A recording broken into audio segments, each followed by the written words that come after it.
ప్రేమగల తండ్రి, కృపగల దేవ, జీవం గల నాయన, పరిశుద్ధుడైన మహా గొప్ప దేవ, కృపా సందేశాల శీర్షికలో ఈరోజు మరొక భాగంలోనికి మేము ప్రవేశిస్తుండగా, యోగ్యత లేని మేము సిలువ సింహాసనం యొద్ద నుండి మాత్రమే మీ వైపు చూస్తూ, కేవలం ఆ ధైర్యముతోనే ప్రభువా మిమ్మల్ని స్తుతిస్తూ ప్రార్థిస్తూ మీ సన్నిధిలో ఇటు రీతిగా కూడుకొని ఉన్నాం. మమ్మను బలపరచమని, మమ్మను సిద్ధపరచమని, ఈ వాక్య ధ్యానమును ఆశీర్వదించమని, తెలియవలసిన సంగతులు మేము తెలుసుకొని, ఆలోచించవలసిన సంగతులు ఆలోచించి, సత్యములో మరింత మేము ప్రతిష్ఠితులు అవ్వడానికి సహాయం చేయమని వేడుకొనుచు, యేసుక్రీస్తు ప్రభువారి సర్వశ్రేష్టమైన నామములోని ప్రార్థన మనవులు మీకే సమర్పించి వేడుకొనుచున్నాము తండ్రి. ఆమెన్.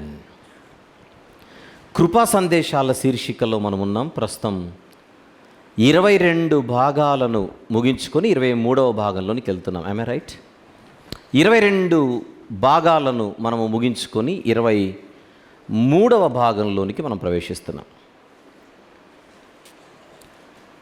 గత కొన్ని వారాలుగా మరొక సబ్ టైటిల్ ఇచ్చి కూడా మనం మాట్లాడుకుంటున్నాం. ఏమిటా సబ్ టైటిల్? అది పరిశుద్ధులుగా ఉండుట మన బాధ్యత కాదా?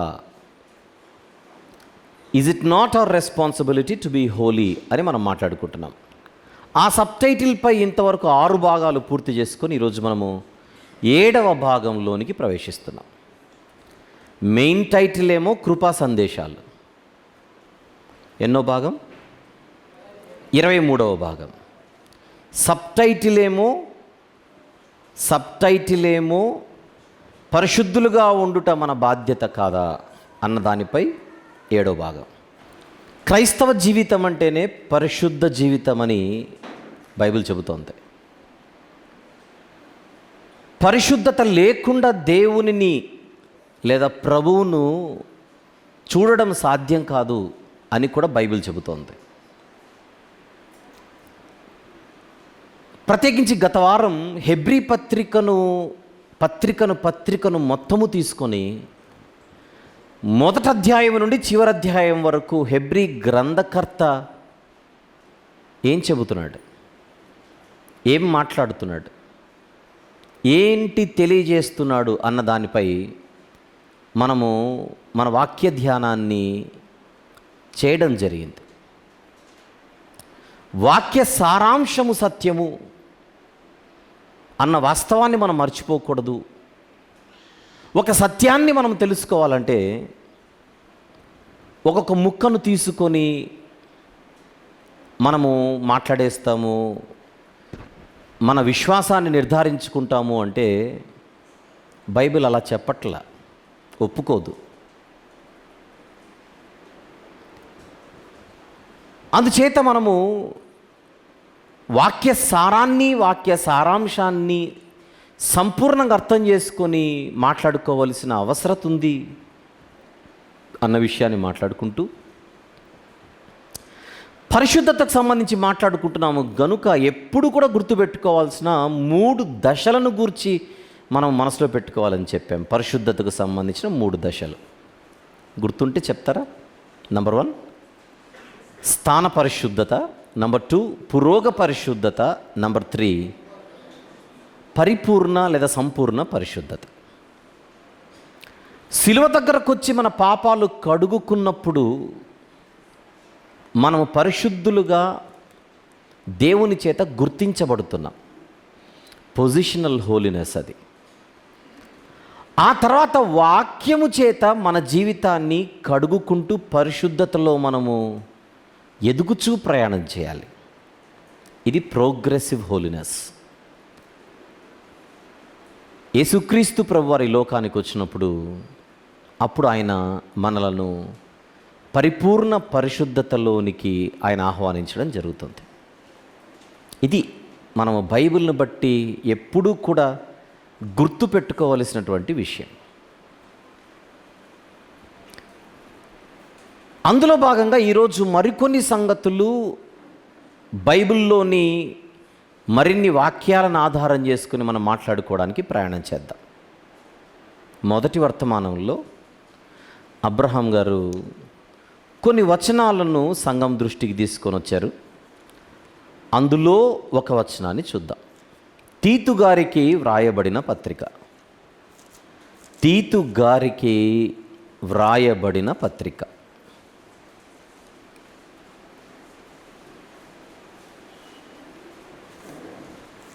3వ అధ్యాయము. తీతు గారికి వ్రాయబడిన పత్రిక 3వ అధ్యాయం. అందులోని 6వ వచనము 7వ వచనం కలిసి ఉన్నాయి, చదువుదాం. 6-7 వచనములు. మనము ఆయన కృప వలన నీతిమంతులమని తీర్చబడి, ఏమని తీర్చబడి?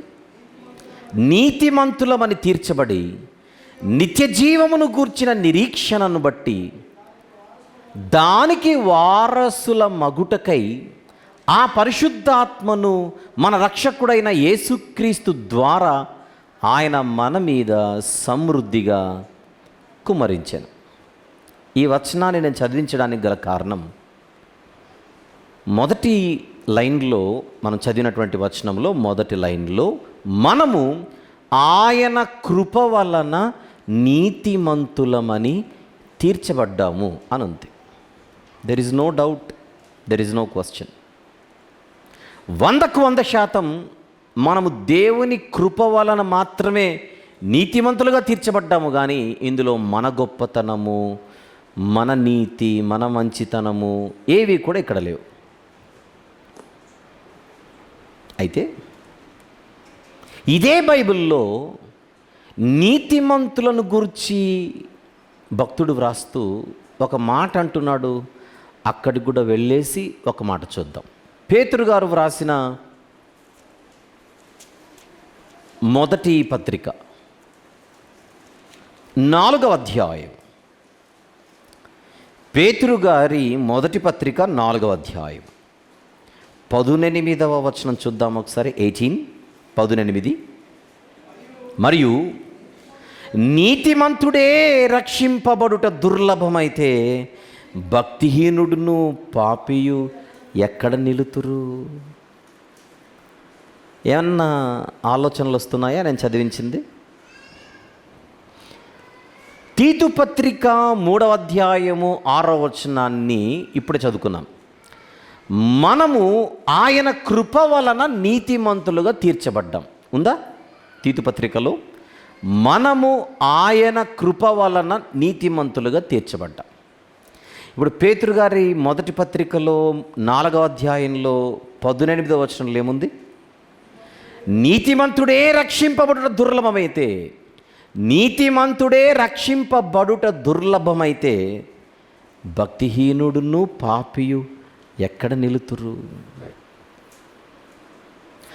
రక్షణ అనే విషయం గురించి మనం మాట్లాడదాం. నీతిమంతులుగా తీర్చబడిన వారు సహితము రక్షణ విషయంలో తొట్టిల్లే అవకాశం ఉంది అన్నట్టుగా పేతురు గారి పత్రికలో వచనం మీకేమైనా అనిపిస్తుందా? అనిపిస్తుంది. అయితే పేతురు గారి మొదటి పత్రిక చదివేటప్పుడు ఒక జాగ్రత్తని నేను చెప్పాలి.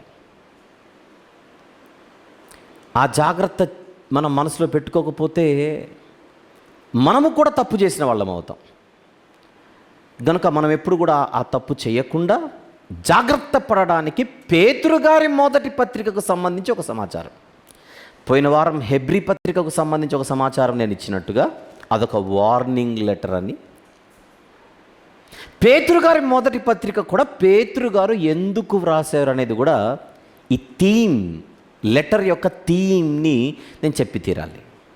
ఎందుకు అంటే క్రైస్తవులైన వారు పేతురు గారి పత్రిక వ్రాసే సమయానికి భయంకరమైన శ్రమలను అనుభవిస్తున్నారు.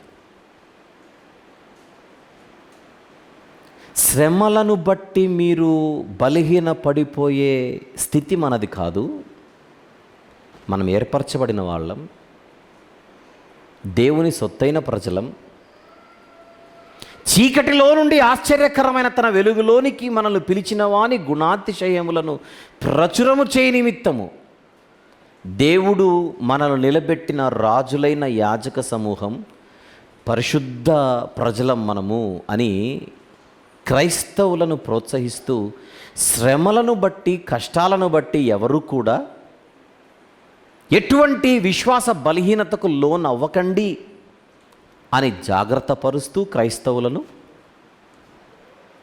అతి త్వరలో దేవుని భయంకరమైన తీర్పు యెరూషలేము పట్టణం మీదకి రాబోతోంది. అది క్రీస్తు శకం 70.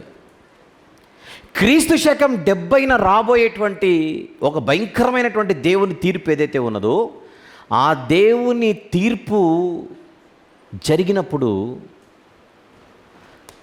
అవిశ్వాసులు మాత్రమే కాకుండా విశ్వాసులు కూడా చెప్పిన మాట వినకపోతే, యెరూషలేముకు యూదయకు దూరం అవ్వకపోతే, యేసు ప్రభు చెప్పారు కదా మత్తయి సువార్త 24లో, యూదయలో ఉండువారు కొండలకు పారిపోవలెను. ఏవైతే ఉన్నాయో చెప్పిన మాట వినకుండా మేము యెరూషలేములోనే ఉంటాము, యూదయలోనే ఉంటాము అని అవిధేయులైతే మీరు కూడా ఖచ్చితంగా దొరికిపోతారు. మీరు భక్తులైనా, విశ్వాసులైనా, నీతిమంతులైనా, రోమీయులు వచ్చి యెరూషలేము పట్టణాన్ని ముట్టడి వేసి పట్టుకునే రోజున మీరు యెరూషలేమును విడిచిపెట్టి ముందే గనుక వెళ్ళకపోతే, యూదయను విడిచిపెట్టి ముందే గనుక వెళ్ళకపోతే, ఖచ్చితంగా ఆ యెరూషలేముపై రోమీయుల దాడి జరిగినప్పుడు అది దేవుని ఉగ్రత.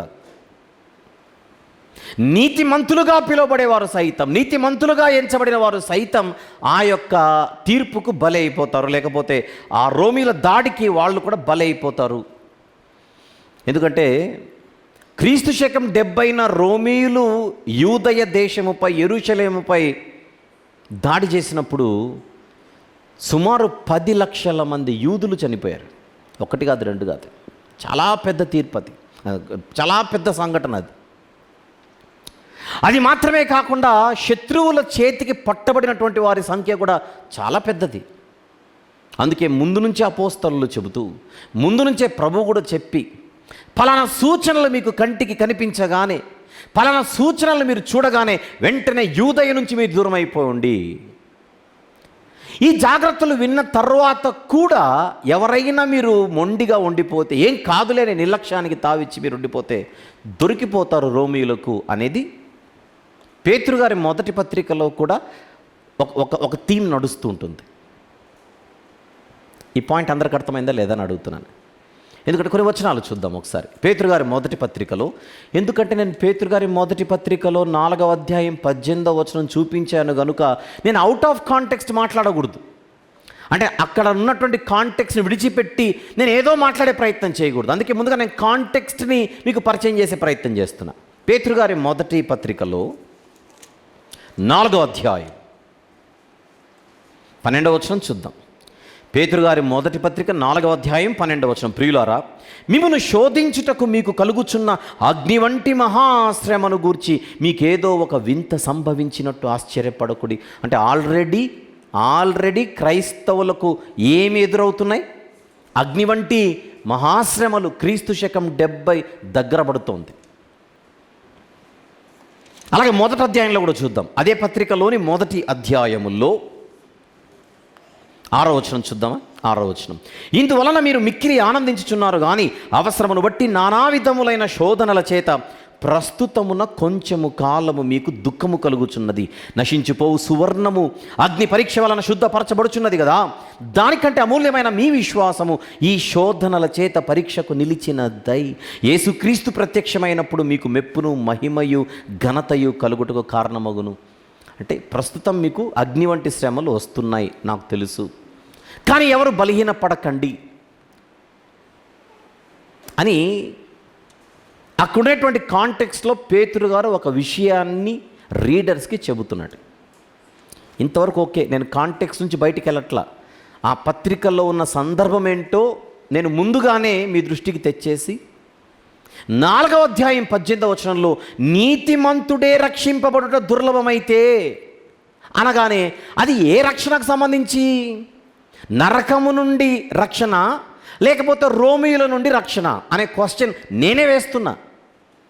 కాంటెక్స్ట్లో కనుక ఉంటే ఆ ఆ ఆ కాంటెక్స్లో కనుక ఉంటే రోమీయుల దాడి నుంచి రక్షణ అనే పాయింట్ అక్కడుంది. ఈ పాయింట్ అందరికి అర్థమైంది కదా, రైట్. అయితే పేతురు గారి మొదటి పత్రికనంతటిని చదువుతుంటే ఆయన కేవలము క్రీస్తు శకం 70ని మాత్రమే మనసులో పెట్టుకొని రాస్తున్నట్టుగా కాకుండా అంతకంటే బ్రాడర్ సెన్స్లో కూడా ఏదో మాట్లాడుతున్నాడు అనే ఒక పిక్చర్ మనసు పెట్టి చదివితే అర్థమవుతుంది. ఎందుకంటే భక్తులు అతి త్వరలో మీకు తీర్పు జరుగుతుంది అనే ఒక విషయాన్ని ఎప్పుడు ఎక్కడ చెప్పినా ఫైనల్ లోకానికి జరగబోయే జడ్జిమెంట్కి సంబంధించి కూడా వారు మైండ్లో ఒక విశాల దృక్పథంలో అది కూడా పెట్టుకొని మాట్లాడుతూ ఉంటారని ఇంతకుముందు పలు సందర్భాలలో నేను సంఘం దృష్టికి తీసుకొని వచ్చి మాట్లాడుతూ వచ్చాను. అది మళ్ళీ గుర్తు చేస్తున్నా. ఇమ్మీడియట్గా జరగబోయేది చెబుతూ ఇమ్మీడియట్ ఫ్యూచర్ గురించి మాట్లాడుతూ కూడా భక్తులు డిస్టెంట్ ఫ్యూచర్ గురించి కూడా మాట్లాడుతుంటారు. డిస్టెంట్ ఫ్యూచర్ గురించి కూడా బైబిల్లో అలాంటివి చాలా ఉన్నాయి. ఉదాహరణకు నేను క్రీస్తు దైవత్వం గురించి మాట్లాడేటప్పుడు సమూయేలు మొదటి గ్రంథంలో ఒక వచనాన్ని చూపించి ఇది ద్విముఖ ప్రవచనము, డ్యూయల్ ప్రాఫెసీ అంటారు. అందులో ఇద్దరు వ్యక్తులు ఉన్నారు. నియర్ ఫ్యూచర్లో ఒక వ్యక్తికి అప్లై అవుతుంది, డిస్టెంట్ ఫ్యూచర్లో మరొక వ్యక్తికి అప్లై అవుతుంది అని సమూయేలు గ్రంథములోని ఒక మాటను మీకు చూపించాను. సమూయేలు 2వ గ్రంథము 7వ అధ్యాయం 12-13 వచనములు చూద్దాం. 12-13. నీ దినములు సంపూర్ణములగునప్పుడు నీవు నీ పితరులతో కూడా నిద్రించిన తర్వాత నీ గర్భంలో నుండి వచ్చిన నీ సంతతిని హెచ్చించి రాజ్యమునతనికి స్థిరపరచెదను. అతడు నా నామ ఘనత కొరకు ఒక మందిరమును కట్టించును. అతని రాజ్యసింహాసనమును నిత్యముగా స్థిరపరచెదను. నేను అతనికి తండ్రినయ్యుందును, అతడు నాకు కుమారుడయ్యుండును. ఈ ప్రవచనంలో ఇద్దరు వ్యక్తులు ఉన్నారు. ఒక వ్యక్తి ఏమో సమీప భవిష్యత్తులో రాబోయే వ్యక్తి, మరొక ఆయనేమో సుదూర భవిష్యత్తులో రాబోయేటువంటి ఆయన. సమీప భవిష్యత్తులో రాబోయేటువంటి వ్యక్తి ఎవరు? ఇక్కడ సొలొమోను గారు. సుదూర భవిష్యత్తులో రాబోయే ఆయన ఎవరు? ఈ ప్రవచనాన్ని నెరవేరుస్తూ ప్రభు అయిన యేసుక్రీస్తు వారు. అలా డ్యూయల్ ప్రాఫెసీస్ ఉంటాయని చాలా సందర్భాల్లో చెప్పా. అలాగే బైబిల్లో దేవుని తీర్పుల గురించి మాట్లాడేటప్పుడు కూడా అతి త్వరలో జరగబోయేటువంటి ఒక తీర్పు గురించి భక్తులు మాట్లాడుతూ ఫైనల్ జడ్జిమెంట్ను కూడా ప్యారలల్గా ఒక టోన్లో మాట్లాడుతుంటారు. ప్రత్యేకించి పేతురు గారి మొదటి పత్రికను చదివేటప్పుడు ఈ విషయాన్ని ఖచ్చితంగా మన మనసులో పెట్టుకోవాలి. ఇంకొకసారి చెప్పి నేను లోపలికి వెళ్తాను. పేతురు గారి మొదటి పత్రిక చదివేటప్పుడు గుర్తుపెట్టుకోవాల్సిన 2 ప్రాముఖ్యమైన విషయాలు. ఒకటి, ఆ కాంటెక్స్ట్లో క్రీస్తు శకం 70 గురించి. ఆల్రెడీ మీకు శ్రమలు కష్టాలు స్టార్ట్ అయ్యాయి, దాన్ని చూసి ఆశ్చర్యపడకండి. ఒకవేళ చెప్పిన మాట వినకుండా మీరు విశ్వాసులైనా భక్తులైనా నేను యెరూషలేములోనే ఉంటాను, యూదయలోనే ఉంటాను అంటే జరగాల్సింది జరుగుతుంది. వాళ్ళ మీద దాడులు జరిగినప్పుడు దానికి మీరు కూడా దొరికిపోతారు. రోమీయులు అనేటువంటి శత్రువులు దాడి చేసినప్పుడు నీతిమంతులే రక్షింపబడుట దుర్లభమైతే ఇంకా పాపులు భక్తిహీనుల సంగతి ఏం చెప్పమంటారు అని అడుగుతున్నాడు 18వ వచనంలో 4వ అధ్యాయం. ఇది కాంటెక్స్ట్. ఇది గుర్తుపెట్టుకోవాల్సిన ప్రాముఖ్యమైన మొదటి విషయం. 2వ విషయం, పేతురు గారు కేవలము 70కి మాత్రమే, క్రీస్తు శకం 70కి మాత్రమే లిమిట్ అయి మాట్లాడుతున్నాడా? అది కాకుండా ఇంకా బ్రాడర్ సెన్స్లో ఏమైనా మాట్లాడుతున్నాడా అనేది ఈరోజు మనం ఆలోచించే ప్రయత్నం చేద్దాం. అందుకోసం పేతురు గారి మొదటి పత్రికలో మొత్తం ఎన్ని అధ్యాయాలు ఉన్నాయి? జాగ్రత్తగా గమనించండి. 5 అధ్యాయాలు ఉంటాయి. ఎన్ని అధ్యాయాలు ఉన్నాయి? 5 అధ్యాయాలు ఉంటాయి. ఈ 5 అధ్యాయాలలో మొదటి అధ్యాయము నుండి జాగ్రత్తగా చూస్తే కొన్ని వచనాలు మనల్ని తడుతూ ఉంటాయి. ఏ విషయంలో తడుతూ ఉంటాయో కూడా మనం జాగ్రత్తగా చూద్దాం. కారణం మనం మాట్లాడుకుంటుంది పరిశుద్ధులుగా ఉండుట మన బాధ్యత కాదా అనేది మన పాయింట్. పరిశుద్ధులుగా ఉండకపోతే పరిశుద్ధులుగా ఉండి తీరాలా? ఒకవేళ క్రీస్తు శకం 70కి మాత్రమే కనుక ఆయన మాట్లాడుతూ మీరు యూదయలో ఉండకుండా పారిపోండి, యూదయలో ఉంటే మీకు కష్టాలు వచ్చేస్తాయి, యెరూషలేములో ఉంటే మీకు కష్టాలు వచ్చేస్తాయి అని కేవలం ఆ సబ్జెక్టుకి మాత్రమే లిమిట్ అయి ఉన్నాడా? లేకపోతే ఆయన ఏం మాట్లాడుతున్నాడో కొన్ని వచనాలు ఇదే పత్రికలో చూద్దాం.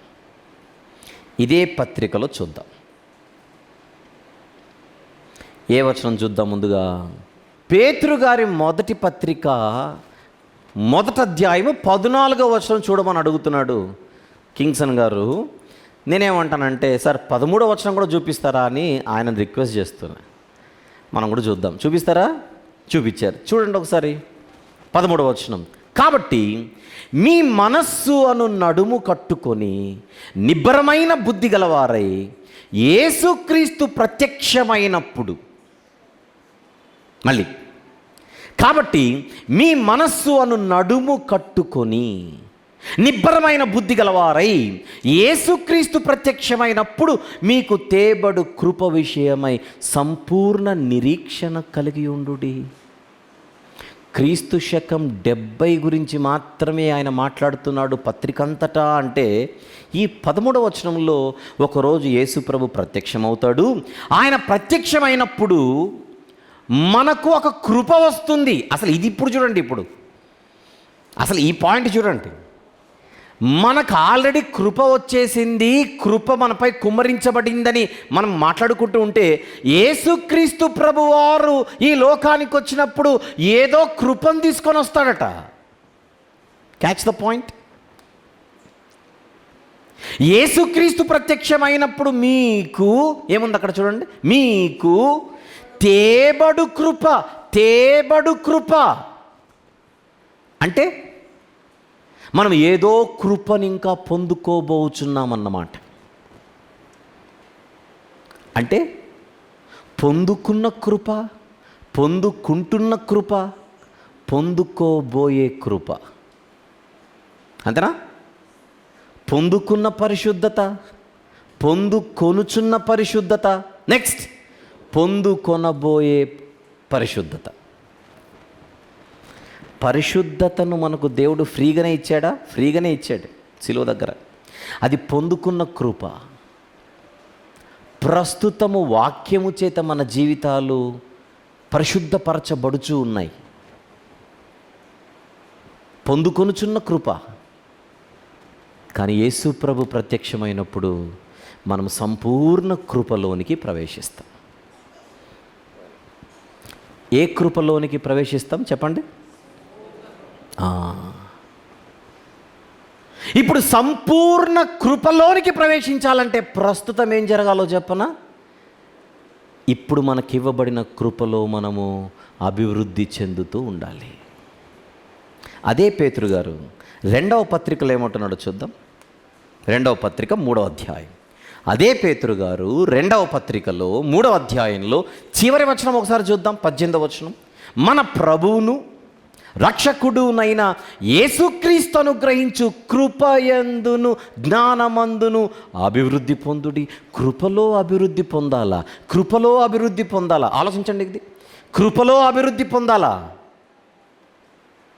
పరిశుద్ధతలో ఎలాగైతే అభివృద్ధి చెందే పరిశుద్ధత ఉందో, కృపలో కూడా అభివృద్ధి చెందే ఒక స్థితి కనపడుతుంది చూడండి. దీనిని పురోగ కృప అనరు. కృపలో వర్ధిల్లుట, కృపలో అభివృద్ధి పొందుట.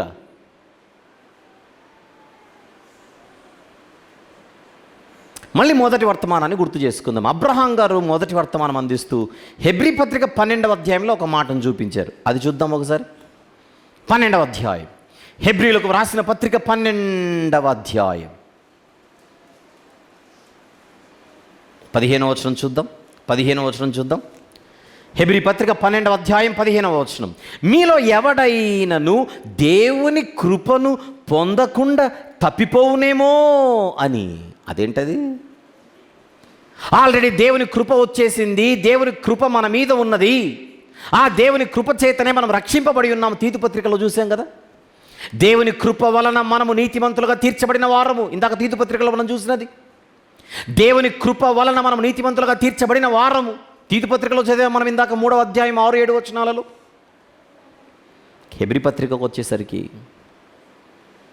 మీలో ఎవడైనను దేవుని కృపను పొందకుండా తప్పిపోవునేమోనని చేదైన వేరు ఏదైనను మొలచి కలవరపరచుట వలన అనేకులు అపవిత్రులైపోదురేమోనని.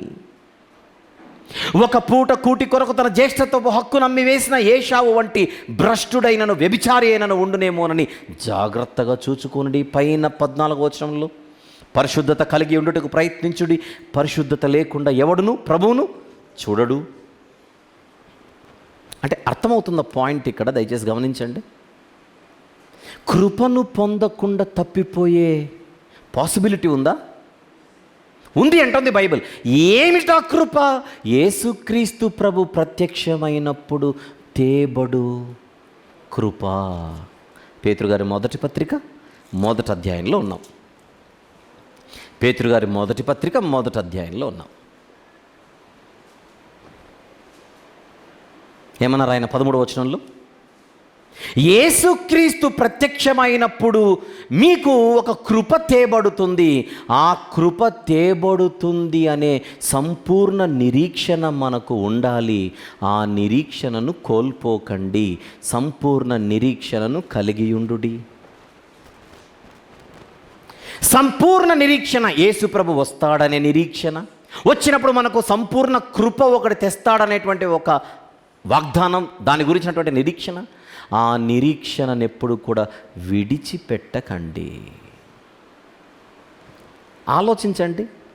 సంపూర్ణ నిరీక్షణను కలిగియుండుడి అంటున్నాడంటే కోల్పోయే అవకాశం ఉందని మాట చెబుతున్నాడా, కోల్పోయే అవకాశమే లేకున్నా చెబుతున్నాడా? మీరు ఆలోచించండి. కోల్పోయే అవకాశము ఉంది గనుక ఆ నిరీక్షణను కలిగి ఉండుడి అంటున్నాడా, అవకాశం లేకున్నా ఊరినే చెబుతున్నాడా? కోల్పోయే నిరీక్షణను వదులుకునే పాసిబిలిటీ ఉందా? ఉంది. కొలస్సీ పత్రిక, కొలస్సీలకు వ్రాసిన పత్రిక 1వ అధ్యాయం,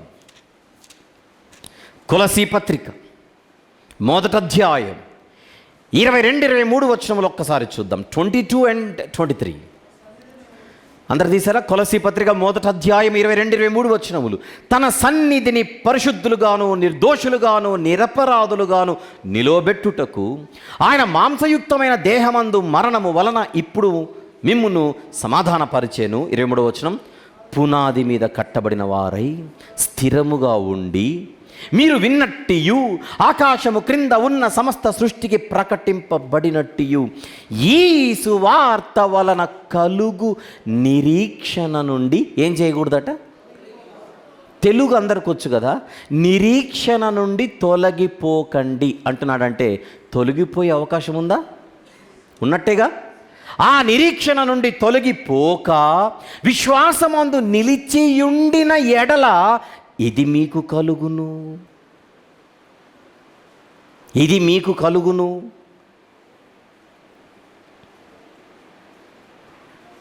దేవుడిచ్చే సమాధానం, దేవుడిచ్చే బహుమానం, దేవుడిచ్చే వాగ్దానం, దేవుడిచ్చే నిత్య జీవం. చూస్తున్నారా? సువార్త విన్నప్పుడు మనకు ఒక వాగ్దానం మనకు ప్రకటించబడుతుంది. ఆ వాగ్దానమే దేవుడిచ్చే విశ్రాంతి. ఆ విశ్రాంతిలో మనం పొందుకునే నిత్య జీవం, ఆ నిత్య జీవను గూర్చినటువంటి నిరీక్షణ, ఆ నిత్య జీవను గూర్చినటువంటి విశ్వాసం. ఆ నిరీక్షణ నుండి తొలగిపోక విశ్వాసమందు నిలిచియుండిన ఎడల, కండిషన్ విశ్వాసము నిరీక్షణ, విశ్వాసము నిరీక్షణ, ఈ రెండిటిని విడిచిపెట్టకుండా పట్టుకుంటేనే దేవుని వాగ్దానము మనకు దొరుకుతుంది.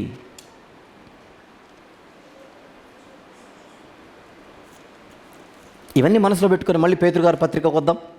1వ అధ్యాయము 16వ వచనం, క్షమించండి 13వ వచనం. పేతురు గారి మొదటి పత్రిక 1వ అధ్యాయం 13వ వచనం. మీ మనస్సు అను నడుము కట్టుకొని నిబ్బరమైన బుద్ధి గలవారై యేసుక్రీస్తు ప్రత్యక్షమైనప్పుడు మీకు తేబడు కృప విషయమై సంపూర్ణ నిరీక్షణ కలిగి ఉండి. ఇంగ్లీష్లో కూడా చూపిస్తున్నాడు చూడండి అక్కడ please. Therefore, with minds that are alert అంటే అప్రమత్తంగా ఉండాలి, అలర్ట్గా ఉండాలట. అలర్ట్గా ఉండాలి. క్రైస్తవులు ఎలా ఉండాలి? నిబ్బరమైన బుద్ధి, అలర్ట్గా ఉండాలి. మీ మనస్సు అను నడుము కట్టుకొని నిబ్బరమైన బుద్ధి గలవారై. ఆలోచించండి, అలర్ట్ అనే పదం మనకు బాగా తెలుసు కనుక నిబ్బరమైన బుద్ధి అన్న మనకు అర్థం కాదేమో, కానీ ఇంగ్లీషే బాగా అర్థమవుతుంది. అలర్ట్ ఉండకపోతే ఏమవుతుంది? ఏ విషయంలోనైనా అలర్ట్ ఉండకపోతే ఏమవుతుంది? ఆలోచించండి. ఏ విషయంలోనైనా ప్రమాదం కాదు. తుఫాను స్టార్ట్ అయింది, జాలర్లు సముద్రంలోనికి వెళ్ళకూడదు. తీర ప్రాంతాలలో ఉన్నవారు ఎలా ఉండాలట? అలర్ట్గా ఉండాలి. వర్షాలు భయంకరంగా కురుస్తున్నాయి, నదులు భయంకరంగా ప్రవహిస్తున్నాయి. ఏ క్షణమైనా కూడా బ్రిడ్జిల మీదకి వరదలు వచ్చేటువంటి నీళ్ళు వచ్చే అవకాశం ఉంది కనుక అధికారులందరూ ఎలా ఉండమని కలెక్టర్ గారు ఆదేశిస్తారు? అలర్ట్గా ఉండాలి. కలెక్టర్లందరూ అలర్ట్గా ఉండమని సీఎం ఆదేశిస్తే అధికారులందరూ అలర్ట్గా ఉండమని కలెక్టర్ గారు ఆదేశిస్తారు. ఎందుకు? అలర్ట్గా లేకపోతే క్యా హోతా? ప్రమాదం. క్రైస్తవులైన వారు అలర్ట్గా ఉండమని బైబిల్ చెబుతుంటే అలర్ట్గా ఉండకపోతే ప్రమాదం ఉన్నట్టేగా. 14వ వచనం, అదే పత్రిక, పేతురుగారి మొదటి పత్రిక 1వ అధ్యాయము 14వ వచనం. నేను పరిశుద్ధుడనై ఉన్నాను గనుక మీరును పరిశుద్ధులై ఉండుడని వ్రాయబడి ఉన్నది. పరిశుద్ధత గురించి సబ్జెక్ట్ ఎందుకు అబ్బా ఇక్కడ? అది అలానే పెట్టు. నేను పరిశుద్ధుడనై ఉన్నాను గనుక మీరును పరిశుద్ధులై ఉండుడని వ్రాయబడి ఉన్నది. అది లేవియాకాండంలో ఉంటుంది, 11వ అధ్యాయం 44వ వచనంలో. లేవియాకాండములో వ్రాయబడింది. పేతురు గారు చెబుతున్నారు, నేను పరిశుద్ధుడనై ఉన్నాను కనుక మీరును పరిశుద్ధులై ఉండుడని వ్రాయబడి ఉన్నది. చూద్దాం ఎందుకైనా మంచిది. లేవియాకాండములో వచనాలు స్పీడ్గా రాసేసుకోండి. 11వ అధ్యాయం 44వ వచనం. నేను మీ దేవుడైన యెహోవాను, నేను పరిశుద్ధుడను కనుక మీరును పరిశుద్ధులై ఉండునట్లు మిమ్మును మీరు పరిశుద్ధపరచుకొనవలెను. అదే లేవియాకాండములో 19వ అధ్యాయం, 19వ అధ్యాయము 2వ వచనం. మీరు పరిశుద్ధులై ఉండవలెను, మీ దేవుడనైన యెహోవానగు నేను పరిశుద్ధుడనై ఉన్నాను. చూస్తున్నారా? 19వ అధ్యాయం 2వ వచనం. 20వ అధ్యాయం 7వ వచనం. అదే లేవియాకాండము 20వ అధ్యాయము 7వ వచనం. కావున మిమ్మును మీరు పరిశుద్ధపరచుకొని పరిశుద్ధులై ఉండుడి, నేను మీ దేవుడైన యెహోవాను. అదే 20వ అధ్యాయము 26వ వచనం. అదే 20వ అధ్యాయము 26వ వచనం. యెహోవాను నేను పరిశుద్ధుడను, మీరు నా వారై ఉండునట్లు అన్యజనులలో నుండి మేము వేరుపరిచితిని. మీరు నా వారుగా ఉండాలంటే మీరు పరిశుద్ధులుగా ఉండాలనే కండిషన్ పాత నిబంధనలో కనపడుతోంది. ఇప్పుడు పేతురు గారు ఏమంటున్నారు తన పత్రికలో? పేతురు గారు ఏమంటున్నారు? లేవియాకాండంలో ఉన్న వచనాన్ని తీసుకొని 14వ వచనంలో 1వ అధ్యాయంలో నేను పరిశుద్ధుడనై ఉన్నాను గనుక మీరును పరిశుద్ధులై ఉండుడని వ్రాయబడి ఉన్నది. ఇక్కడ ఎందుకు ఇంత నొక్కుతున్నానంటే, ఈ హైపర్ గ్రేస్ని బోధించే వాళ్ళు ఏమంటారంటే, పాత నిబంధనలో ఉండే వచనాలను కనుక పొరపాటున మనము చూపిస్తే ఈ మనిషి ఇంకా ధర్మశాస్త్రం క్రిందనే ఉన్నాడు, అది పాత నిబంధనలోని మాట మనకెందుకు అప్లై అవుతుంది అని అబ్బో భలే మాట్లాడతారు. పాపం ఈ ఆలోచన, ఈ జ్ఞానము అపోస్తలుడైన పేతురు గారికి లేకపోయే. ఆయనేమో తన పత్రికలో లేవియాకాండంలో ఉండేది కోట్ చేసేసాడు కదా. ఎంత తప్పు కదా. ఇప్పుడు అర్జెంటుగా మనందరం ఏం చేయాలి? పేతురు గారికి వాక్యం చెప్పాలి. ఏమని? మీరు క్రొత్త నిబంధనలో ఉంటూ పాత నిబంధనలో ఉండే ముఖ్య ఎలా కోట్ చేస్తారు సార్? అడుగుదామా పేతురు గారిని? మీరు క్రొత్త నిబంధన యుగంలో ఉంటూ పాత నిబంధనలో ఉండేటువంటి వాక్యాన్ని ఎలా కోట్ చేస్తారు? తెలీదా మీకు? పాత నిబంధనలో ఉండే వాక్యాలు మనకు అప్లై అవ్వవని అడుగుదామా పేతురు గారిని? పాత నిబంధనలో దేవుడు నేను పరిశుద్ధుడను గనక మీరును పరిశుద్ధులుగా ఉండాలని చెప్పిన మాట క్రైస్తవులమైన మనకు కూడా అప్లై అవుతుందని ఒక అపోస్తలుడు మనకు చెబుతున్నాడు. జాగ్రత్త. పిచ్చి పిచ్చి మాటలు అప్లై చేయకూడదు అక్కడ. అది ఓల్డ్ టెస్ట్మెంట్ అండి, అది లా అండి, మనకు అప్లై అవ్వదండి అని మనం ఏదో ఫేస్ చేంజ్ చేసి చెప్పినంత మాత్రాన కుదరదు ఇక్కడ. లాస్ట్ వీక్ నేను హెబ్రీ పత్రిక చెబుతూ మన దేవుడు దహించు అగ్ని అయి ఉన్నాడని అన్నాడు కదా. ఎవరు?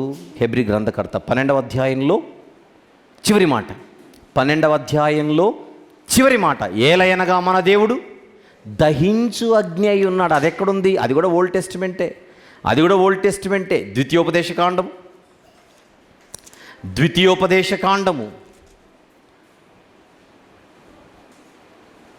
4వ అధ్యాయం 24వ వచనం చూద్దాం. ద్వితీయోపదేశకాండము 4వ అధ్యాయం 24వ వచనం, ఏలైనగా నీ దేవుడైన యెహోవా దహించు అగ్నియు రోషము గల దేవుడై ఉన్నాడు అనంది చూడండి.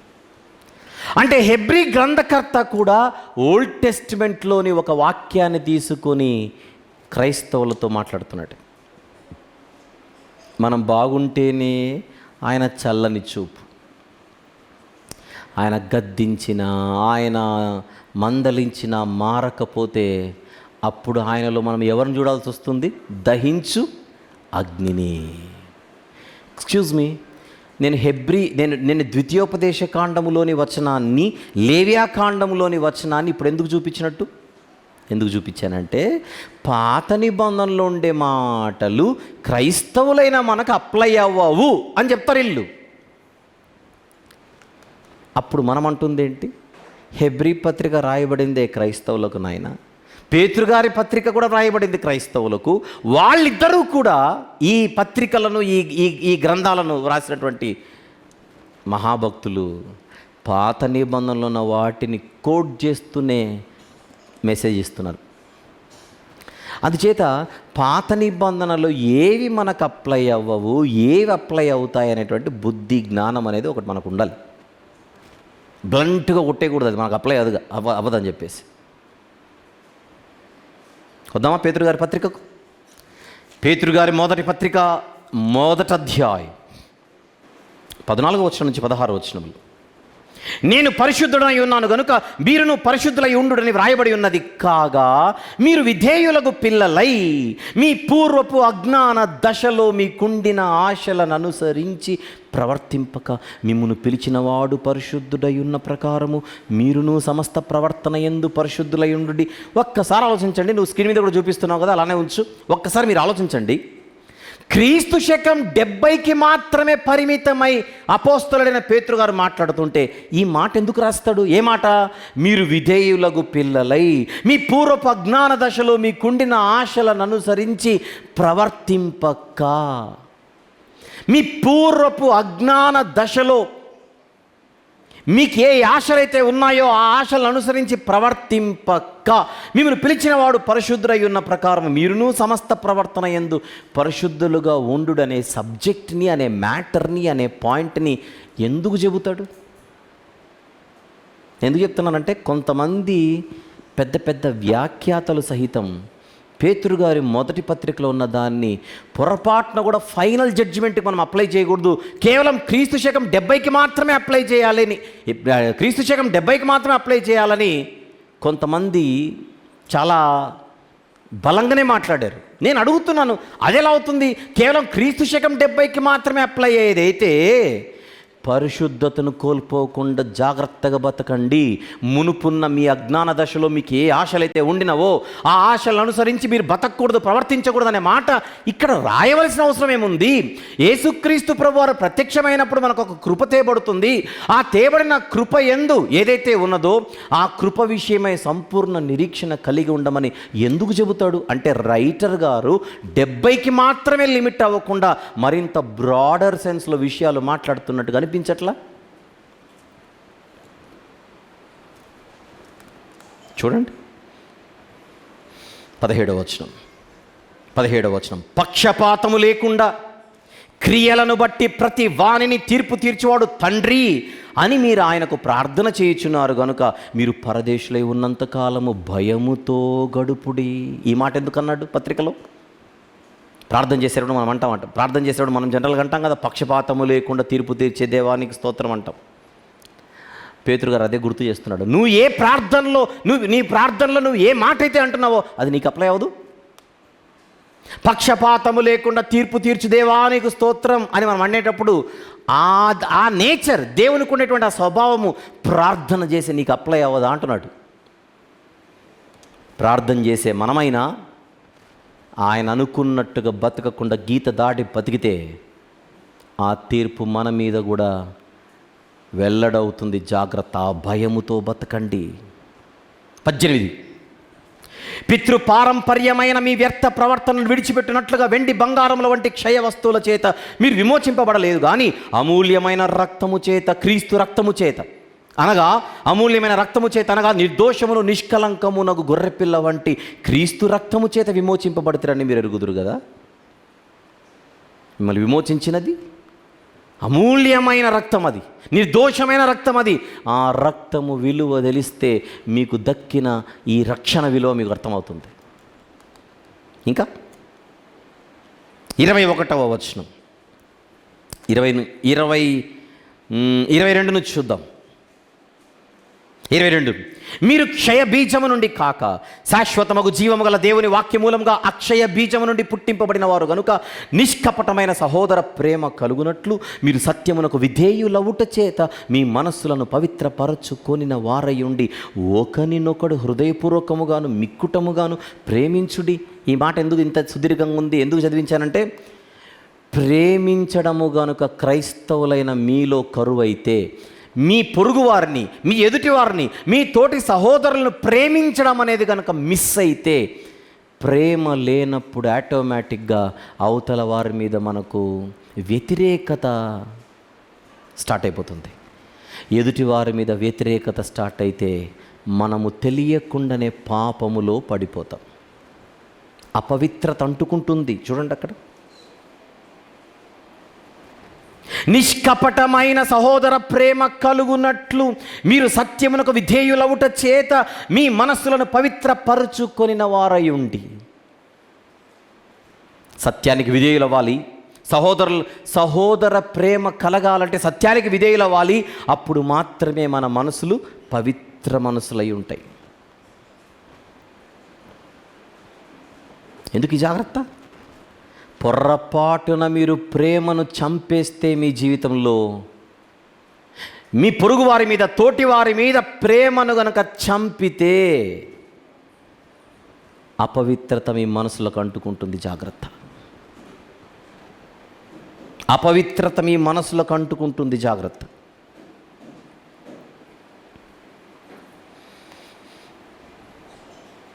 మూడవ అధ్యాయం 8వ వచనంలో కూడా, 3వ అధ్యాయము 8వ వచనంలో కూడా, తుదకు మీరందరూ ఏక మనస్కులై ఒకరి సుఖ దుఃఖముల యందు ఒకరు పాలుపడి సహోదర ప్రేమ గలవారును కరుణా చిత్తులను వినయ మనస్కులై ఉండుడి. సహోదర ప్రేమ, సహోదర ప్రేమ, సహోదర ప్రేమ ఎందుకు చెప్తున్నాడు? అదే పనిగా ఎందుకు పదే పదే చెప్పనా? పరిశుద్ధతను మనము కోల్పోయే ఒక ప్రమాదం ఎక్కడుంది అని అడిగితే, మనము ప్రేమను చంపినప్పుడు. ప్రేమ అనేక పాపములను కప్పును. ఎక్కడా? 4వ అధ్యాయం 8వ వచనం. అదే పత్రికలోనే 4వ అధ్యాయం 8వ వచనం. ప్రేమ అనేక పాపములను కప్పును గనుక అన్నిటికంటే ముఖ్యంగా ఒకని ఎడల ఒకడు మిక్కటమైన ప్రేమ గలవారయుండుడి. సణుగు కొనకుండా ఒకనికొక్కడు ఆతిథ్యము చేయుడి. ఎందుకు ప్రేమ గురించి చెబుతున్నాడు? పేరుకు మాత్రమే క్రైస్తవులై ఉండి ప్రేమ లేని జీవితాలుంటే మనకు తెలియకుండానే పాపములు పడిపోతాం. ప్రేమ ఉంటే ప్రేమ పాపాలను కప్పుతుంది. ప్రేమ లేని చోట పాపమే జీవితాలను ఏలుతుంది. అసలు ప్రేమ ఎందుకు కలిగి ఉండమని చెప్పాడని మళ్ళీ మనం మొదటి అధ్యాయంలో గమనిస్తే, మొదటి అధ్యాయంలో ఏమంటున్నాడు? చివరి 23వ వచనంలో, సహోదర ప్రేమ కలుగునట్లు మీరు సత్యమునకు విధేయులవుట చేత మీ మనస్సులను పవిత్రపరుచుకొనాలి. మనసులు పవిత్రంగా ఉండాలంటే సత్యానికి విధేయులు అవ్వాలి. సత్యానికి విధేయులైతేనే సహోదరులపై మనకేముంటుంది? ప్రేమ. సహోదరుల మీద ప్రేమ లేకపోతే ఏమంటుకుంటుంది? మనసులకు అపవిత్రత. క్రీస్తు శకము 70కే పరిమితమైన ఆయన మనసులు పవిత్రంగా ఉండాలి, ప్రేమను చంపకండి, పాపం విషయంలో జాగ్రత్త, ఇవెందుకు చెబుతాడు అంటే రైటర్ గారి మనసులో ఏదో ఇంకా అతిపెద్ద పిక్చర్ ఉందన్నమాట పత్రిక రాసేటప్పుడు. రోమీల చేతిలో నుండి మాత్రమే మీరు బయటపడి హమ్మయ్య నేను గొప్పోడిని, నేను హ్యాపీ, నేను సేఫ్ అనుకుంటే కుదరదు. దేవుని తీర్పు కేవలము 70కి మాత్రమే పరిమితమై ఉండదు. పరిశుద్ధత లేకపోతే, పవిత్రతను కాపాడుకోకపోతే, పక్షపాతము లేకుండా తీర్పు తీర్చే దేవుడు మీ మీద కూడా తీర్పు తీర్చగలడు. ఆ భయముతో బతకండి. చదివించాక ఇందాక ఉందా? ఉన్నదే చెప్తున్నానా, లేని చెప్తున్నానా?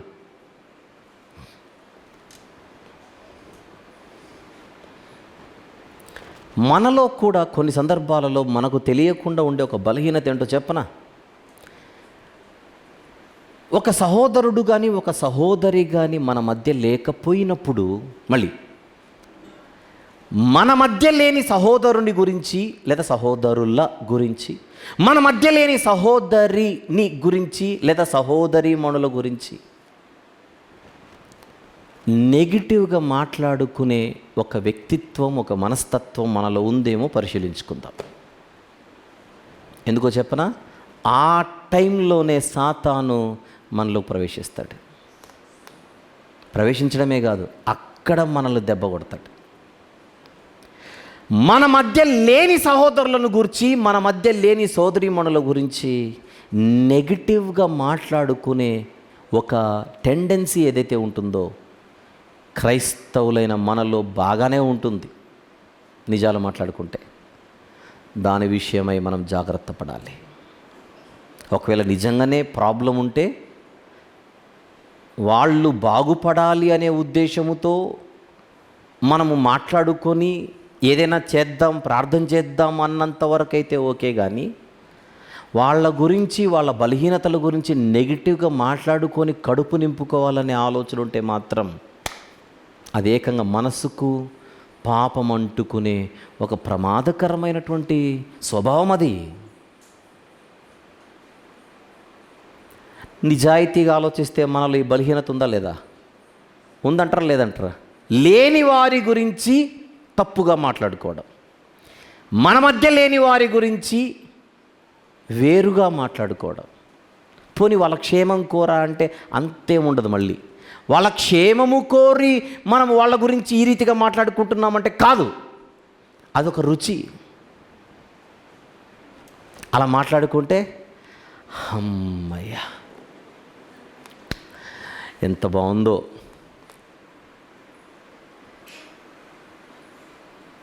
అవతల వారి బలహీనతల గురించి మాట్లాడుకునేటప్పుడు ఆ రుచి ఎంత బాగుంటుందో కదా. ఒకవేళ మన జీవితాలు ఆ రుచికి అలవాటు పడి ఉంటే పేతురు గారి పత్రికలోని ఈ హెచ్చరిక మాటలు మనకు కూడా వెళ్దాం. 2వ అధ్యాయం పేతురు గారి మొదటి పత్రికలో 2వ అధ్యాయంలో ప్రారంభము నుంచి చూద్దాం. ప్రభువు దయాళుడని మీరు రుచి చూచియున్న ఎడల, అంటే క్రైస్తవులకేనా ఇది? ఆలోచించండి పత్రిక. ప్రభువు దయాళుడని మీరు రుచి చూచియున్న ఎడల, మనందరం రుచి చూసామా? దేవుడు దయాళుడని మనందరం రుచి చూసామా? Very good. అలాగైతే సమస్తమైన దుష్టత్వమును, సమస్తమైన కపటమును, వేషధారణను, అసూయను, సమస్త దూషణ మాటలను మాని క్రొత్తగా జన్మించిన శిశువులను పోలిన వారై నిర్మలమైన వాక్యమును పాల వలన రక్షణ విషయంలో ఎదుగు నిమిత్తం ఆ పాలను అపేక్షించుడి. ఒక్కసారి మీరు మనసు పెట్టి చదివితే, దేవుడు దయాళుడని రుచి చూసిన తర్వాత కూడా, అలా రుచి చూసే మనం లోపలికి వచ్చింది, అప్పుడు కూడా సమస్తమైన దుష్టత్వము, సమస్తమైన కపటము, వేషధారణ, అసూయ, సమస్త దూషణ మాటలు మాని అని అంటున్నాడంటే, మానకుండా వాటిని కంటిన్యూ చేసే జీవితాలు కొందరు ఉన్నట్టేనా కాదా? చెప్పండి. దయాళుడని రుచి చూసిన తర్వాత కూడా దుష్టత్వం ఉంది, కపటం ఉంది, వేషధారణ ఉంది, అసూయ ఉంది, సమస్తమైన దూషణ మాటలు ఇంకా కొందరి జీవితాలలో ఉన్నాయి. అవి మానాలి అని పత్రికలో చెబుతున్నాడంటే 70కి మాత్రమే పరిమితమై మాట్లాడుతున్నాడా? ఆయన మాట్లాడుతున్న సబ్జెక్ట్ పరిశుద్ధత కాదు. పరిశుద్ధత విషయంలో ఎలా ఉండాలట? క్రొత్తగా జన్మించిన శిశువులను పోలిన వారై నిర్మలమైన వాక్యమను పాల వలన, ఫుట్నోట్లో నిర్మలమైన ఆత్మ సంబంధమగు పాల వలన రక్షణ విషయములో ఎదుగు నిమిత్తము ఆ పాలను ఏం చేయాలి? అపేక్షించాలి. వాక్యమును అపేక్షించాలి.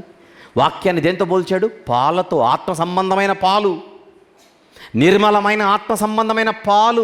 క్రైస్తవులు వాక్యమును పాలను ఎక్కువగా అపేక్షిస్తే తప్ప రక్షణలో ఎదుగరని వాక్యం చెబుతుంటే, వాక్యం అంటే పిచ్చి మనకెక్కడిది? వాక్యం అంటే ఆకలి మనకెక్కడిది? వాక్యం అంటే దేవుని మాటలంటే దాహం మనకెక్కడిది? ఆదివారం వినడమే, తర్వాత ఆదివారం వరకు వాక్యానికి మనకు సంబంధం లేదు. వాక్యంతో సహవాసం ఉండదు. విచిత్రం ఏంటంటే మనుషులతో ముచ్చట్లు, మనుషులతో సంభాషణలు మాత్రం టన్నుల కొద్దుంటాయి, సోమ నుండి శని వరకు. నిజాయితీగా ఎవరిని వారు ఆలోచిద్దామంటున్నాను, ఎవరిని వారు పరిశీలించుకుందామని నేను పిలుపునిస్తున్నాను. ఆలోచించండి.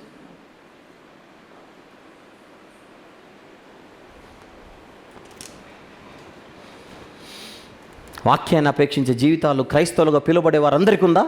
చెప్పండి నిజంగా. క్రైస్తవులుగా క్రైస్తవులుగా పిలువబడే వారందరూ వాక్యంపై ఆసక్తి కలిగిన వారేనా? వాక్యాన్ని అపేక్షించే జీవితాలు కలిగిన వారేనా? అంతంతసేపు చెబితే ఎవడింటాడండి? ఆ డైలాగులన్నీ మనవే మళ్ళీ సైడ్న.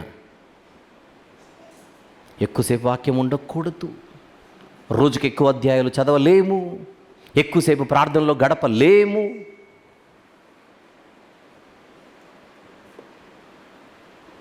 మూడు గంటల సేపా ఆరాధన?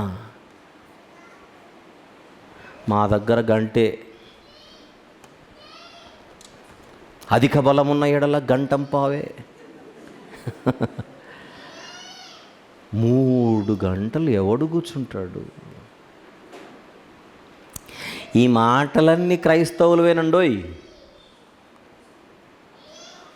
వాక్యం అంటే ఆసక్తి లేని వారు రక్షణ విషయంలో ఎదగలేరు. వాక్యం అంటే ఆసక్తి లేని వారు దుష్టత్వాన్ని మానలేరు. ఉందా మొదటి వచనంలో? కపటాన్ని మానలేరు, వేషధారణను తీసుకోలేరు, వదులుకోలేరు. అసూయ, దూషణ మాటలు, ఇవన్నీ జీవితాలను ఏలేదు ఎప్పుడని అడిగితే వాక్యానికి దూరంగా ఉన్నప్పుడే. 4వ వచనం, మనుషుల చేత విసర్జింపబడినను దేవుని దృష్టికి ఏర్పరచబడినదియు అమూల్యమును సజీవమునైన రాయగు ప్రభువు నొద్దకు వచ్చిన వారై యేసుక్రీస్తు ద్వారా దేవునికి అనుకూలములగు ఆత్మ సంబంధమైన బలులు అర్పించుటకు. నెక్స్ట్ మాట, పరిశుద్ధ యాజకులుగా ఉండునట్లు. అండర్లైన్ చేయండి అన్నమాట. ఎలా ఉండడానికి మనం వచ్చాము ఇక్కడ? పరిశుద్ధ యాజకులుగా ఉండుటకు. ప్రభు దగ్గరికి ఎందుకు వచ్చామంటే ఇందుకు వచ్చాం. దేవుడిచ్చిన పరిశుద్ధతను నిలబెట్టుకొని పరిశుద్ధ యాజకులుగా ఉండుటకు ఈరోజు మనము ప్రభు దగ్గరకు వచ్చాం. ఆ బుద్ధి, ఆలోచన మనకుండొద్దు. పేతురు గారి పత్రికలో పరిశుద్ధులుగా ఉండుట మన బాధ్యతనే చెబుతున్నాడా? మన అంశం అదే, మర్చిపోకండి. పరిశుద్ధులుగా ఉండుట కొంచెం పాపనో బాబునో కాసేపర్లా, రైట్, వెరీ గుడ్. పరిశుద్ధులుగా ఉండుట క్రైస్తవులైన మనందరి బాధ్యతనే అపోస్తలుడైన పేతురు గారు చెబుతున్నారా? కనబడుతుందన్నమాట. ఎస్.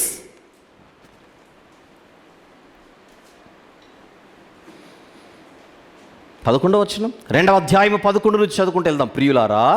ప్రియులారా, మీరు పరదేశులను యాత్రికులనై ఉన్నారు గనుక ఆత్మకు విరోధముగా పోరాడు శరీరాశలను విసర్జించి, అన్యజనులు మిమ్మల్ని ఏ విషయంలో దుర్మార్గులను దూషింతురో ఆ విషయంలో వారు మీ సత్క్రియను చూచి వాటిని బట్టి దర్శన దినమున దేవుని మహిమపరచునట్లు వారి మధ్యను మంచి ప్రవర్తన గల వారై ఉండవలెనని మిమ్మును, ఆ మాట చూడండి, నెక్స్ట్ మాట, మిమ్మును బ్రతిమాలు కొనుచున్నానా. బాగా బతికేటోళ్లను బాగా బతుకుని ఎవడైనా బ్రతిమలాడతాడా? చెప్పండి. బాగా బ్రతికే వాళ్ళను బాగా బ్రతకమని ఎవరైనా బ్రతిమలాడతారా? పత్రిక రాస్తోంది క్రైస్తవులకైతే. క్రైస్తవులు ఏం చేస్తున్నాడంటే అపోస్తలుడైన పేతురు గారు బ్రతిమలాడుచున్నాడట. ఏమని? మీరు సమాజంలో అన్ని జనుల మధ్య ఉన్నప్పుడు మంచి ప్రవర్తన గలవారే బతకండి, మంచి ప్రవర్తన గలవారే బతకండి, మంచి ప్రవర్తన గలవారే బతకండి, అప్పుడు మాత్రమే మనల్ని బట్టి దేవునికి మహిమ వస్తుందని బ్రతిమలాడుతున్నాడంటే ఈ పత్రిక ఎవరికైతే రాస్తున్నాడో వారు పవిత్ర జీవితం, పరిశుద్ధ జీవితం, వాక్యానుసారమైనటువంటి జీవితం, దేవునికి అనుకూలమైనటువంటి జీవితాన్ని జీవించడంలో ఫెయిల్ అవుతున్నట్ట కాదా? Tell me. ఇంకా మీరు పరదేశులను యాత్రికులై ఉన్నారు కనుక ఆత్మకు విరోధంగా పోరాడు శరీరాశలను ఏం చేయమంటున్నాడు? విసర్జించాలి అని అంటున్నాడు. అంటే వీళ్ళు విసర్జించారా, విసర్జించలేదనా? ఒక్క ముక్క పట్టుకొని మనం ఏదేదో మాట్లాడేస్తే ఎలా అని అడుగుతున్నాను మళ్ళీ ఇంకొకసారి. అసలు ప్రారంభం నుంచి రైటర్ గారు ఏం మాట్లాడుతున్నారు అనేది వద్దు.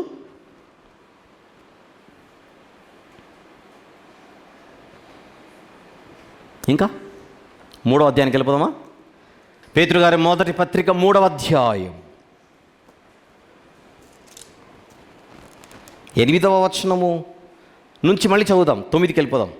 తుదకు మీరందరూ ఏకమనస్కులై ఒకరి సుఖ దుఃఖముల యందు ఒకరు పాలుపడి సహోదర ప్రేమ గలవారును కరుణాచిత్తులును, నెక్స్ట్ మాట, వినయ మనస్కులునై ఉండుడి అన్నాడు. ఇందాక చదివించాను అది. 9వ వచనం కూడా చదువుదాం.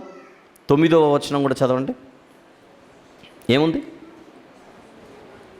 ఆశీర్వాదమునకు వారసులవుటకు మీరు పిలువబడితిరి గనుక కీడుకు ప్రతి కీడైనను దూషణకు ప్రతి దూషణ అయినను చెయ్యక దీవించుడి. 10వ వచనం, జీవమును ప్రేమించి మంచి దినములు చూడగోరు వాడు చెడ్డ దానిని పలుకకుండా తన నాలుకను, కపటపు మాటలు చెప్పకుండా తన పెదవులను కాచుకొనవలెను. అతడు కీడు నుండి తొలగి మేలు చెయ్యవలెను, సమాధానమును వెతికి దానిని వెంటాడవలెను. ఇవన్నీ ఎందుకు చెప్తున్నాడు? ప్రభు కనులు నీతిమంతుల మీదను ఆయన చెవులు వారి ప్రార్థనల వైపు ఉన్నవి కానీ ప్రభు ముఖము కీడు చేయు వారికి విరోధముగా ఉన్నది. ఇవెందుకు చెబుతున్నాడు? కపటపు మాటలు మీలో రాకూడదు, అంతేనా? చెడ్డ దానిని పలుకకూడదు, దూషణ మాటలు మీ నోట రాకూడదు. క్రైస్తవులకు ఒక జీవితం ఉంది, ఆ జీవితానికి హద్దులు ఉన్నాయి, ఆ హద్దుల్లోనే మనం బ్రతకాలి, హద్దు మీరి బ్రతకకూడదు. 4వ అధ్యాయం మొదట నుంచి చూద్దాం. క్రీస్తు శరీరమందు శ్రమ పడెను గనుక మీరును అట్టి మనసును ఆయుధముగా ధరించుకొనుడి. శరీర విషయంలో శ్రమ పడిన వాడు శరీరమందు జీవించు మిగిలిన కాలము ఇక మీదట మనుజాశలను అనుసరించి నడుచుకొనక దేవుని ఇష్టానుసారముగానే నడుచుకొనున్నట్లు పాపముతో జోలి ఇక ఏమీ లేక ఉండును. మనము పోకిరి చేష్టలు, దురాశలు, మద్యపానము, అల్లరితో కూడిన ఆటపాటలు, త్రాగుబోతుల విందులు, చేయదగని విగ్రహ పూజలు మొదలైన వాటెందు నడుచుకొనుచు అన్యజనుల ఇష్టము నెరవేర్చుచుండుటకు గతించిన కాలమే చాలును. ఇవన్నీ మనకు సెట్ కావు, మనకు సెట్ అయ్యే యాక్టివిటీస్ కాదు ఇవి, వ్యవహారం కాదు ఇది.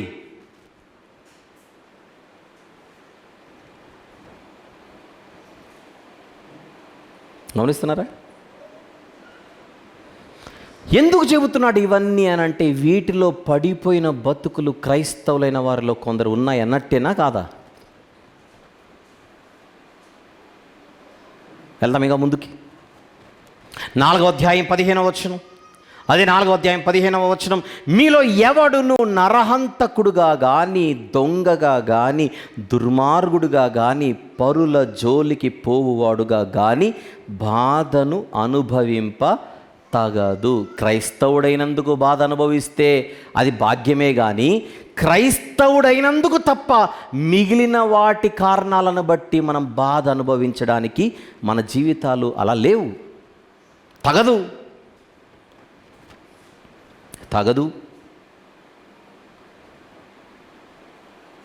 17, తీర్పు దేవుని ఇంటి యొద్ద ఆరంభమగు కాలము వచ్చి ఉన్నది, అది మన యొద్దనే ఆరంభమైతే దేవుని సువార్తకు అవిధేయులైన వారి గతి ఏమవును? మీరు ఆలోచించండి.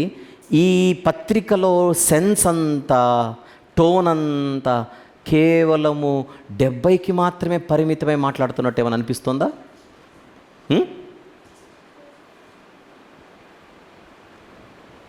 అంతకంటే బ్రాడర్ సెన్స్లో మాట్లాడుతున్నట్టు లేదు. దేవుడెవరు? పక్షపాతము లేకుండా తీర్పు తీర్చే దేవుడు. నా వాళ్ళే కదా, వచ్చేసారు కదా, వాళ్ళు ఎలా బతికినా వదిలేద్దాము అనే పరిస్థితుల్లో దేవుడు లేడు అని బైబిల్ చెబుతోంది. బాధ్యతగా బ్రతకవలసినటువంటి జీవితాలు మనవి అని బైబిల్ చెబుతోంది. 18 నీతిమంతుడే రక్షింపబడుట దుర్లభమైతే భక్తిహీనుడును పాపియు ఎక్కడ నిలుతురు. 5వ అధ్యాయం మొదటి నుంచి తోటి పెద్దను క్రీస్తు శ్రమలను గూర్చిన సాక్షిని బయలుపరచబడబో మహిమలో పాలివాడను నైన నేను మీలోని పెద్దలను ఏం చేస్తున్నాడట? హెచ్చరించుచున్నాను. బలిమి చేత కాక దేవుని చిత్త ప్రకారం ఇష్టపూర్వకముగాను దుర్లాభాపేక్షతో కాక సిద్ధ మనసుతోనూ మీ మధ్యనున్న దేవుని మందను పై విచారణ చేయించు దానిని కాయుడి. దుర్లాభాపేక్షతో కాకుండా దేవుని మందను జాగ్రత్తగా కాయండి అని చెబుతుంటే క్రీస్తు శకం 70కి అప్లై చేసి సైలెంట్ అయిపోదామా? సంఘం గురించి మాట్లాడుతున్నాడు, సంఘ నాయకత్వం గురించి మాట్లాడుతున్నాడు ఆయన. 3వ వచనం మీకు అప్పగింపబడిన వారి పైన ప్రభువులైనట్టుండగా మందకు మాదిరులుగా ఉండుడి. ప్రధాన కాపరి ప్రత్యక్షమైనప్పుడు మీరు వాడబారని మహిమా కిరీటము పొందుదురు. మహిమా కిరీటం వచ్చేది క్రీస్తు శకం 70నా యేసుప్రభు మళ్ళీ తిరిగి వచ్చినప్పుడా? చెప్పండి. అసలు సంఘ పెద్దలను ఆయన హెచ్చరిస్తూ జాగ్రత్త, ఇష్టానుసారంగా మీరు దేవుని మందను మేము వారితో డీల్ చేస్తామంటే, ఇష్టం వచ్చినట్టుగా వారి విషయంలో ప్రవర్తిస్తానంటే ప్రధాన కాపరు వచ్చే రోజున ఏమి ఇవ్వాలో అది ఇస్తాడు. జాగ్రత్త ఉందా? 8వ వచనం నిబ్బరమైన బుద్ధి గలవారై మెలకుగా ఉండుడి. మీ విరోధి అయిన అపవాది గర్జించు సింహము వలె ఎవరిని మృంగుదునా అని వెదుకుచూ తిరుగుచున్నాడు. అపవాది వెదుకుచున్నాడు, ఎవరిని మింగాలా అని చెప్పేసి వాడు వెదుకుచు గర్జించు సింహము వలె తిరుగుచున్నాడని చెబుతున్న మాట 70కి మాత్రమే అప్లై చేసి సైలెంట్ అయిపోదాం అని అడుగుతున్నాను. మళ్ళీ నేను ఇక్కడ 9వ వచనం లోకమందున్న మీ సహోదరుల యందు ఈ విధమైన శ్రమలే నెరవేర్చున్నవని ఎరిగి విశ్వాసమందు స్థిరులై వానిని ఎదిరించుడి. విశ్వాసమందు స్థిరులై, అండర్లైన్ చేయడం మాట, విశ్వాసమందు స్థిరులై, విశ్వాసమందు స్థిరులుగా ఉండమంటున్నాడు అని అంటే ఆ స్థిరత్వాన్ని కోల్పోయే ప్రమాదం ఉంది కనుక చెబుతున్నట్ట, లేకున్నా చెబుతున్నట్ట ఆలోచించమని కోరుతున్నాను సంఘాన్ని. చిట్ట చివరిగా 12వ వచనం చూద్దాం. చిట్ట చివరిగా 12వ వచనం మిమ్మును హెచ్చరించుచు ఇది ఏ దేవుని సత్యమైన కృప అని సాక్ష్యము చెప్పుచు సంక్షేపముగా వ్రాసి మీకు నమ్మకమైన సహోదరుడని నేనెంచిన సిల్వాను చేత దీనిని పంపుచున్నాను. ఈ సత్య కృపలో నిలకడగా ఉండుడి. కృపలో నిలకడగా ఉండుడి. అండర్లైన్ చేయండి అన్నమాట. కృపలో నిలకడగా ఉండుడి. కృపలో నిలకడగా ఉండుడి. ఇదే సత్యకృప. అందుకే ఈ హెచ్చరిక అన్నాడు. చూడండి, మిమ్మును హెచ్చరించుచు. మొన్న హెబ్రీ పత్రికల్లో కూడా అలాంటి హెచ్చరికే చూడలేదు మనం. ఒకసారి జ్ఞాపకం చేసుకుందామా? హెబ్రీ పత్రిక 13వ అధ్యాయము 22వ వచనం. హెబ్రీ పత్రిక 13వ అధ్యాయం 22వ వచనం. సహోదరులారా, మీకు సంక్షేపముగా వ్రాసి ఉన్నాను గనుక ఈ హెచ్చరిక మాటను సహించుడని మిమ్మును వేడుకొనుచున్నాను. హెచ్చరికలు, క్రైస్తవులకు హెచ్చరికలు ఈ స్థాయిలో బైబిల్లో ప్రకటించబడుతుంటే, జారీ చేయబడుతుంటే హెచ్చరికలే చేయొద్దని వీళ్ళు చెప్పే బోధలేంటో. ఏమంటారు? పరిశుద్ధులుగా బ్రతకాలనే హెచ్చరికలు మనం చేయకూడదు సంఘాలలో అనేది వీళ్ళు చెప్పే బోధ.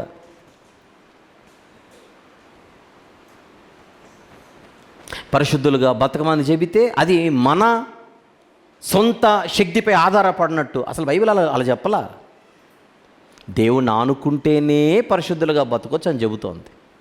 అంటే ఒక లేని దానిని తీసుకొని వచ్చి దేవునికి, దేవుని సంఘానికి రుద్దే ప్రయత్నం జరుగుతోంది. జాగ్రత్త అంటున్నా నేను.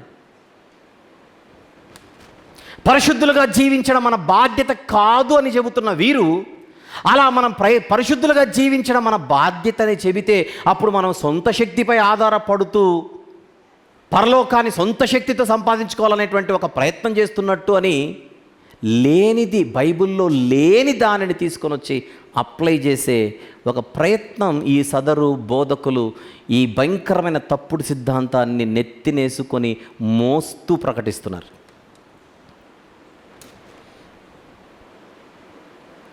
చివరికి వచనాన్ని చూద్దాం. యోహాను గారి మొదటి పత్రిక 3వ అధ్యాయం. యోహాను గారి మొదటి పత్రిక 3వ అధ్యాయం.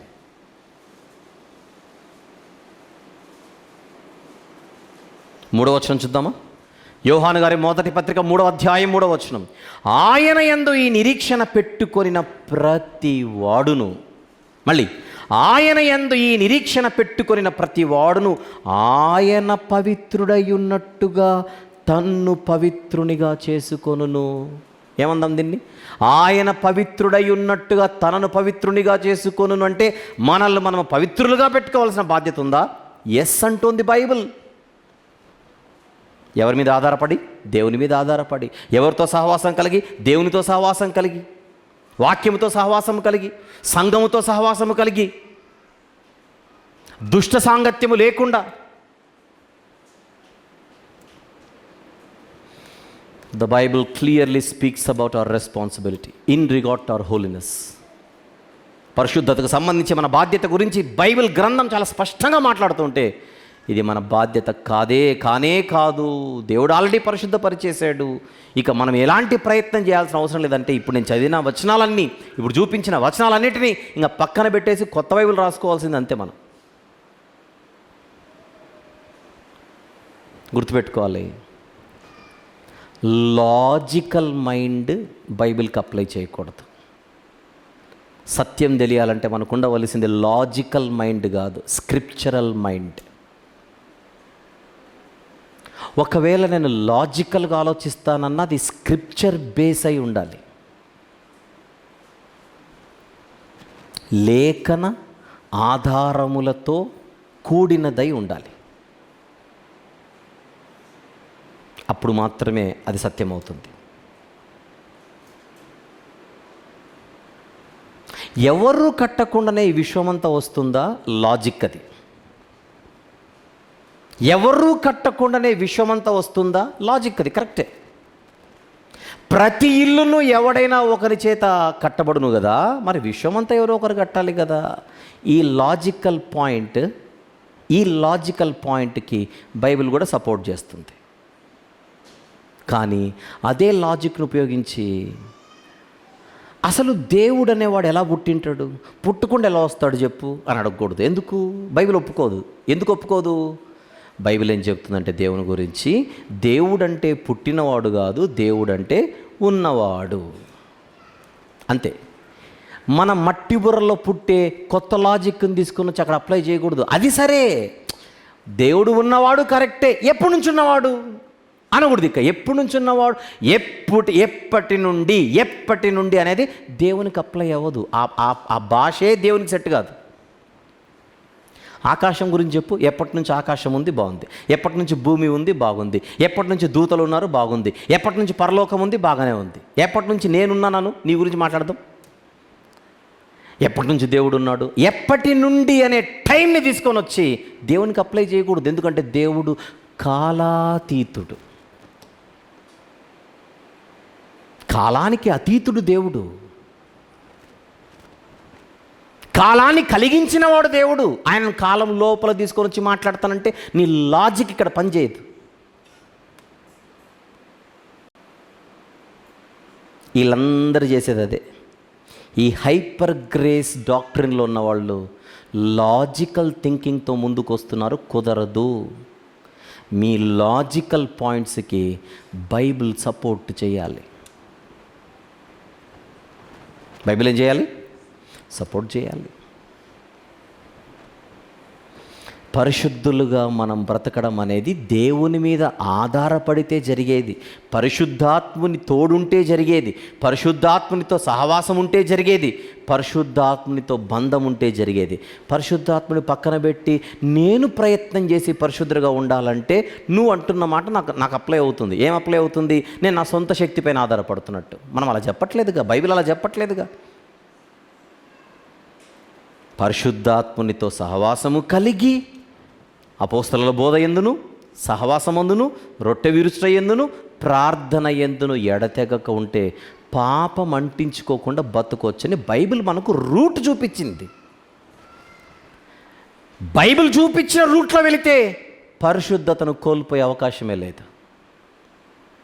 అంటే నేను పరిశుద్ధుడిగా బతకాలనే కోరిక నాకున్నా అది నేను నెరవేర్చుకోవాలంటే బైబిల్ దగ్గరికి రావాల్సిందే. మళ్ళీ వాక్యము చూపించిన మార్గంలో ప్రయాణం చేస్తేనే నేను నా పరిశుద్ధతను కాపాడుకుంటానే కానీ వాక్యాన్నే పక్కన పెట్టి నేనేదో దున్నేస్తానంటే అప్పుడు నేను వాక్యం వెలుపటికి వెళ్ళిపోయి నేను ప్రయత్నం చేస్తున్నట్టు. అప్పుడు మీ మాటలు నాకు అప్లై అవుతాయి. అలా చెప్పట్లేదుగా. వాక్యము చెప్పినట్టుగా మనము బతకడానికి ట్రై చేస్తే అది వాక్యానుసారమైన ప్రయత్నం అవుతుందే కానీ వాక్య విరుద్ధమైన ప్రయత్నం కాదు. దేవుడు మనల్ని రెస్పాన్సిబుల్ క్రిస్టియన్స్గా నిలబెట్టాడే కానీ బాధ్యత లేని మరబొమ్మలుగా మనల్ని చేయలేదు, నిలబెట్టలేదు. క్రైస్తవ జీవితం అంటే మరబొమ్మ జీవితం కాదు, మనుషుల జీవితం, మన జీవితం, జీవము గల దేవుని పిల్లల జీవితం. కృప సందేశాల శీర్షికలో ఈరోజు మనం మాట్లాడుకున్నది 23వ భాగం. పరిశుద్ధులుగా జీవించుట మన బాధ్యత లేదా పరిశుద్ధులుగా జీవించుట మన బాధ్యత కాదా అన్న అంశములో ఇది 7వది. ఈరోజు ఇక్కడ ఎవరెవరైతే యేసుక్రీస్తు ప్రభు వారి రక్తంలో జీవితాలు కడుగుకొని కొద్దిసేపట్లో ప్రభు బల్ల మీద నుంచి రాబోతున్న రొట్టెపై పానీయంపై దృష్టి పెట్టి ఆ పరిచర్లో పాల్గొంటున్నామో మనందరము కూడా భయముతో భక్తితో దీనిని తీసుకుని మనల్ని మనం పరీక్షించుకుంటూ ఇందులో పాల్గొనవలసిన వారమై ఉన్నాం. ఇంకా శిలువ దగ్గరికి రాకుండా మారు మనసు పొంది పాపక్షమాపణ కొరకు బాప్తిసం పొందిన వాళ్ళు ఎవరైనా ఉంటే మీరు త్వరితగతిన మంచి నిర్ణయం తీసుకోమని నేను కూడా బలమైన సలహా ఇస్తూ బ్రతిమలాడుతున్నాను. ఆలస్యం చేయొద్దని వేడుకుంటున్నాను. కృపా సందేశాల శీర్షికలో 23వ భాగాన్ని ముగించుకున్నాం. పరిశుద్ధులుగా జీవించటం మన బాధ్యత కాదా అనే అంశంలో 7వ భాగాన్ని మనం ముగించుకున్నాం. మనము దీని కొనసాగింపు భాగం మనం మాట్లాడుకున్నప్పుడు ఇదే అంశంపై 8వ భాగం అంటే పరిశుద్ధులుగా జీవించుట మన బాధ్యత కాదా అనే అంశంపై 8వ భాగాన్ని మనం మాట్లాడుకుంటాం. ఈరోజు ఈ సందేశంలో ప్రధానంగా మన ఫోకస్ దేని మీద పెట్టాం? పేతురు గారు వ్రాసిన మొదటి పత్రిక. ఆ పత్రిక అంతా చదివితే పరిశుద్ధులుగా జీవించుట క్రైస్తవుల బాధ్యత అని ఆ పత్రిక చెబుతోంది. నేను చెప్పిందంతా మీరు విన్నారు. ఇంటికి వెళ్ళి మరొక్కసారి జాగ్రత్తగా ధ్యానించవలసిందిగా మనవి చేస్తున్నాను. వచ్చే వారం దేవుని చిత్తమైతే ఒక పాట విడుదల చేసుకోవడానికి సిద్ధపడదాం, ప్రార్థన చేద్దాం. అందరు కళ్ళు మూసుకున్నట్లయితే మనము ప్రభు బల్ల పరిచర్లోనికి ప్రవేశిద్దాం. ప్రేమగల తండ్రి, కృపగల దేవ, జీవం గల నాయన, పరిశుద్ధుడైన మహాగొప్ప దేవ, ఈరోజు మీరు మాకు ఇచ్చినటువంటి ఈ మాటలన్నిటిని బట్టి స్తుతులు చెల్లిస్తున్నాం ప్రభువా.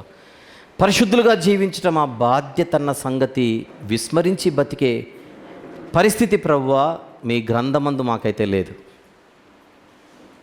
మేమే ప్రభువా మరి తప్పుడు బోధనలు ఎక్కించుకొని తప్పిపోయే ప్రమాదం ఉందని మమ్మల్ని ప్రేమించి మీరు మాకు ఇస్తున్నటువంటి మాటలు, హెచ్చరికలన్నిటిని బట్టి స్తుతులు చెల్లిస్తూ